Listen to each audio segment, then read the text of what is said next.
Bienvenidas y bienvenidos a un nuevo episodio de Barro Tal vez. Seguimos caminando por el Evangelio según San Mateo, esta vez en el capítulo 25, versículos del 1 al 13. Para este día nos acompaña generosamente Rodrigo desde Temuco, Chile, con la lectura del Evangelio. Muchas gracias, Rodrigo, por sumarte a este caminito. Bueno, el Evangelio de hoy dice así. Jesús dijo a sus discípulos esta parábola: El reino de los cielos será semejante a 10 jóvenes que fueron con sus lámparas al encuentro del esposo. 5 de ellas eran necias y 5 prudentes. Las necias tomaron sus lámparas, pero sin proveerse de aceite, mientras que las prudentes tomaron sus lámparas y también llenaron de aceite sus frascos. Como el esposo se hacía esperar, les entró sueño a todas y se quedaron dormidas. Pero a medianoche se oyó un grito: «Ya viene el esposo, salgan a su encuentro». Entonces las jóvenes se despertaron y prepararon sus lámparas. Las necias dijeron a las prudentes: «¿Podrían darnos un poco de aceite porque nuestras lámparas se apagan?». Pero éstas les respondieron: «No va a alcanzar para todas. Es mejor que vayan a comprarlo al mercado». Mientras tanto llegó el esposo. Las que estaban preparadas entraron con él en la sala nupcial y se cerró la puerta. Después llegaron las otras jóvenes y dijeron: «Señor, Señor, ábrenos». Pero él respondió: «Les aseguro que no las conozco. Estén prevenidos, porque no saben el día ni la hora».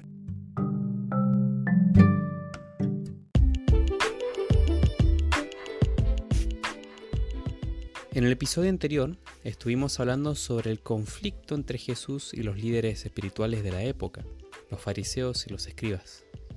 Los acusa de poner excesiva preocupación en el cumplimiento de la ley, pero sin vivirla ellos mismos. Les acusa de ser ciegos, de no captar el peso que hacen vivir a la sociedad y peor, de hipócritas por exigir algo que no cumplen, en su preocupación de lo superficial, en su sed de vanagloria. Ellos se preocupan más de mostrar a la gente que cumplen la ley en vez de efectivamente cumplirla. El término hipócrita no aparece en el texto, se habrán dado cuenta, pero sí en el texto siguiente, que no pudimos ver porque no está calendarizado para el ciclo A, pero bueno, ustedes pueden verlo en sus propias Biblias. Vemos aquí entonces un Jesús molesto con la injusticia y la hipocresía. Esta imagen, dicen los expertos, es producto de la vivencia de la época en que fue escrito el Evangelio. La tensión entre los primeros cristianos y los judíos de aquel entonces. Desde esa tensión es que se entiende el lenguaje utilizado, un modo de dejar mal al adversario. Sea así o no, lo importante es el mensaje central. Lo importante es ser capaces de cuidarnos de la hipocresía con que algunos líderes, diremos así, algunos, vivían el dogma y la acción. El cristiano actúa, hace, se mueve y tiene la lucidez para captar las injusticias de la época, aun cuando provengan de algo tan sagrado como la ley de Dios. No por su esencia, sino por su mala comprensión y su mala praxis. Así es como llegamos al Evangelio de hoy. Volvemos a las parábolas de Jesús y la de hoy es un poco compleja. Es de esos escritos con los que podemos caer fácilmente en la superficialidad, conectar con la imagen de un Dios cerrado, despiadado, que elige a unos pocos por sobre todos. Siempre tengamos cuidado de fijarnos solo en detalles superficiales del texto, en vez de captar el mensaje central de lo que se nos quiere decir. Recordemos que las parábolas de Jesús nos enseñan qué es el reino de los cielos, de manera que sea fácil de comprender, y para ello él utiliza imágenes cotidianas, simbolismos propios de la costumbre, la cultura, la sociedad de entonces. Digo él, pero ya sabemos que en realidad es Mateo y la comunidad. También recordemos que el banquete en la Biblia hace referencia a participar de la cercanía de Dios. Entonces están quienes participan del reino y están los que no, pero no porque Dios los eche, no porque Dios elija a unos pocos, sino por la propia decisión de aceptar o no el mensaje de Jesús. Aceptar el mensaje de Jesús es participar en el reino de Dios en el banquete. Esto que digo no es nada nuevo y ya lo hemos analizado antes en otro episodio. Lo novedoso de cada parábola es la imagen utilizada. En este caso las 10 vírgenes y todo el contexto del banquete matrimonial. Pero la parábola de hoy, tiene un condimento especial. Asocia el reino de los cielos con la segunda venida de Cristo. Las parábolas que hemos visto nos van describiendo cómo es el reino. Por ejemplo, el grano de mostaza, la levadura. O también nos describen el juicio final, la parábola de la cizaña. Aquí se está agregando una tercera situación, la segunda venida de Cristo. Entonces debemos entender a primeras que la venida de Cristo, o parusía, como puede estar en algunas Biblias, y el juicio final van a la par. Hago un paréntesis. Respecto a que sean 10 jóvenes y además vírgenes, la verdad no es un dato relevante y no simboliza nada más que una cuestión cultural. El cómo se celebra un banquete de bodas.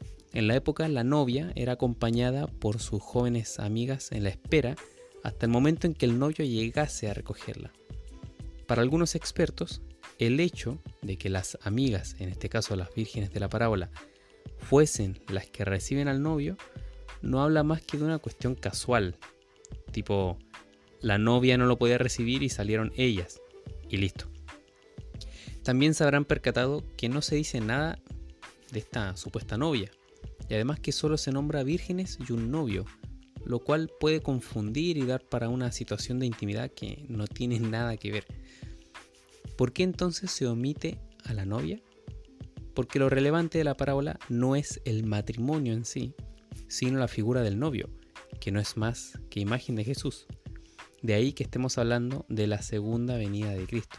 El novio viene, Jesús nuevamente viene. Bueno, para las primeras comunidades, la creencia era que Jesús volvería pronto, incluso que lo podrían ver. Estaban convencidísimos que no pasaría mucho para su segunda venida. Este tema lo trata el texto de los tesalonicenses y Pablo, el apóstol, en la segunda carta a los mismos, a los tesalonicenses, da cuenta del error de comprensión de las primeras comunidades y además cuestiona a estos primeros cristianos. ¿Por qué? Pasa que como la creencia era que Jesús venía ya, entonces dejaban de lado sus deberes, familia, casa, trabajo, pensando que entrarían de un momento a otro en esta gloria de la parusía, de la venida de Jesús. Entonces tenía que estar alerta a ese momento y omitir mi vida.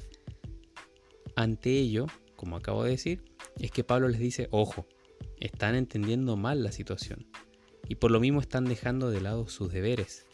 Por ahí no es. Les dejo un dato. Las cartas a los tesalonicenses, según los expertos, son el primer escrito del Nuevo Testamento, el primer texto que se escribe del Nuevo Testamento. El Evangelio de Mateo viene después. ¿Por qué es relevante saber esto? Porque así se entiende que esta parábola vaya dirigida a las primeras comunidades, entre ellos posiblemente los tesalonicenses, como una respuesta a su creer que Jesús vendría pronto, para decirles tal como en el versículo 13, no se sabe ni el día ni la hora. Es una parábola destinada entonces a las comunidades cristianas como las nuestras, que no consideran tan inminente la venida del Señor, por lo que el periodo de espera es largo y por ende hay que armarse en esa espera. Así tenemos el tema central de esta parábola. Saber esperar la venida del Señor con actitud de vigilia y con sabiduría.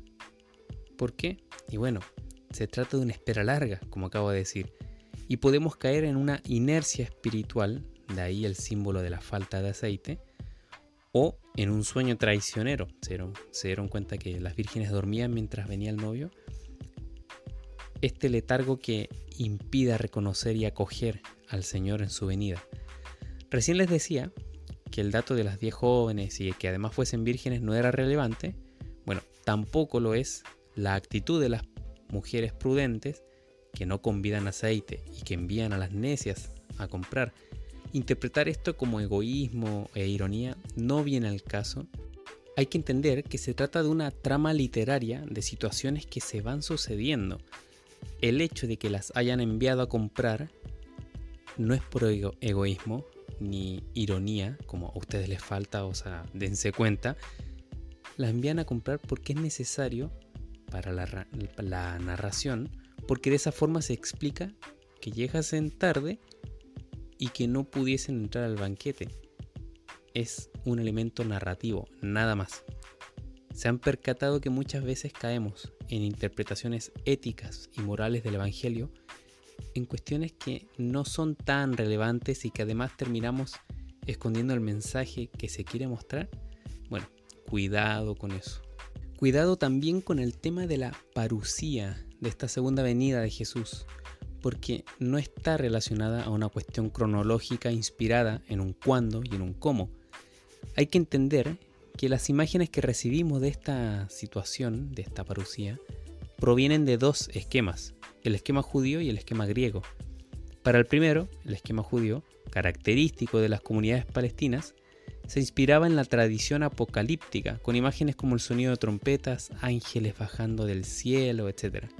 Mientras que el segundo, el esquema griego, característico de las comunidades que provenían del ambiente pagano, utilizan la imagen de la venida del emperador o de un gran héroe que visitaba la ciudad. Más bien, según los expertos, se trata de una cuestión de fe. Se trata de un creer que este evento se verificará. Se trata de un creer que pone a Dios por sobre todo en la vida de un discípulo de Jesús. Poner a Dios en el centro. ¿Recuerdan el mandamiento de la semana pasada? Amar a Dios sobre todo y al prójimo, en quien se hace palpable ese amor que se profesa de Dios, al prójimo como uno mismo. Un abrazo gigante y nos acompañamos la próxima semana en un nuevo episodio de Barro Tal Vez, un podcast para volver a la fuente. Chao.